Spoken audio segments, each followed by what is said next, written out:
औंढा नागनाथ तालुक्यातील जवळा बाजार येथील पारधी समाजाच्या स्मशानभूमीत अतिक्रमण झाल्यानं या स्मशानभूमी गट क्रमांक 131, 132, 133, 129, 134 मध्ये अतिक्रमण केलं।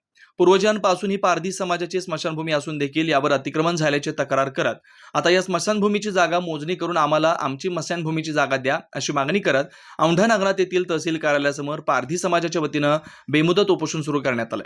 या निवेदनावर सूरज पवार, गणेश काळे, रेखाबाई चव्हाण, मीना काळे, परेगाबाई काळे आदींच्या स्वाक्षऱ्या आहेत। सदरील गट क्रमांक मध्ये पारधी समाजाची स्मशानभूमी असताना ही स्मशानभूमी नेमकी गेली कुठं असा सवाल आता उपोषणकर्त्यांनी उपस्थित केला। उपोषणकर्त्यांनी दिलेल्या जुन्या सातबारा पुराव्यावर 2005 साली 2 एकर 2 गुंठे जमीन आहे, तर आता 2025 सालच्या ऑनलाईन नवीन सातबारा उतार्यावर फक्त 7 गुंठे जमीन दिसून लागल्यानं आता ही स्मशानभूमीची जमीन ही काय भूताने हडप केली का काय असा सवाल उपस्थित होतोय।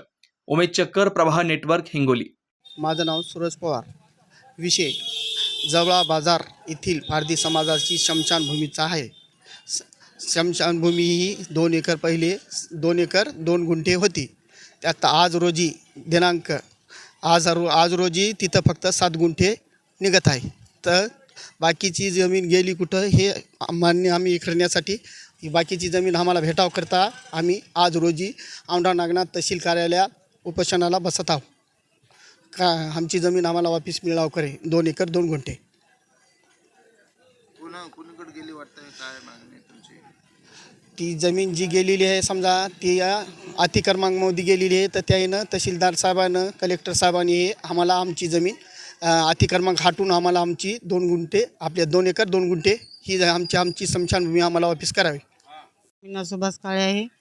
मी राहणार जवळा बाजार, तालुका औंढा, जिल्हा हिंगोली। आम्ही स्मशानभूमीकरिता बसलेलो आहात तहसीलीसमोर। आमची स्मशानभूमी 2 एकर 2 गुंठे आहे। त्यात ऑनलाईनला फक्त 7 गुंठे दाखवत आहे।